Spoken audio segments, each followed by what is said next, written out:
ဟုတ်ကဲ့မင်္ဂလာပါဗျ TSN Engineering က M&E ဘိုင်းကိုတာဝန်ယူလုပ်ဆောင်ပေးနေတဲ့သုံးဖက်ခွဲ Luxury House Project လေးနဲ့မိတ်ဆက်ပေးချင်ပါတယ်ဒီဆောက်လေးကတော့မကြာမီ NMP ရတော့မှစိုက်လေးဖြစ်ပါတယ်ခင်ဗျာ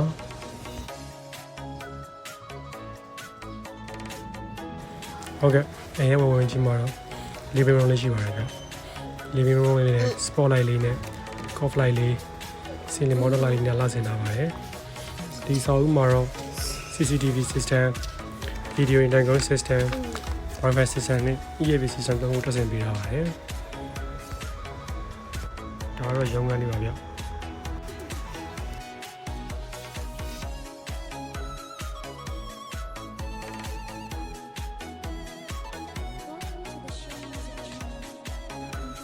ကတော့ ground load TV ဖြစ်ပါတယ်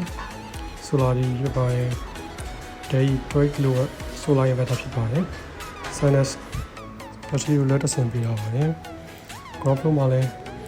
ceiling Wi-Fi ဆက်ပွင့်လည်းတက်ဆင်ပေးရပါတယ်ဒါကတော့ first floor က dimmer ဆိုင်ကနေဖြစ်ပါတယ်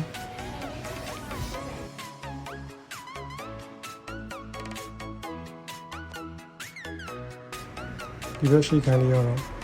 ဖိုးဖွားကတော့ခံလေးဖြစ်ပါတယ်ခင်ဗျာ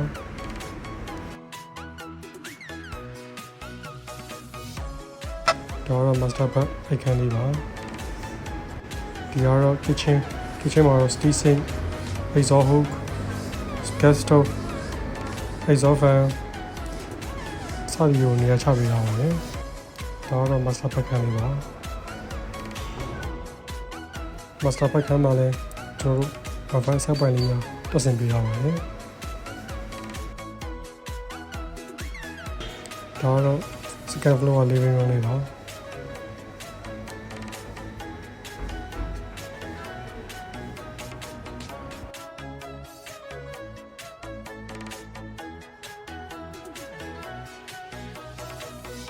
ဒီရှိခံရတော့ second floor master bedroom လေးပါဗျပ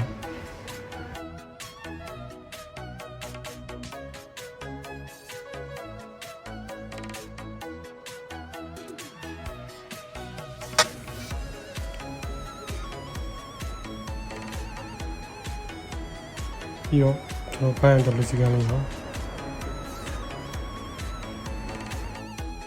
ဟုတ်ကဲ့ဒီကတော့ညနေခင်း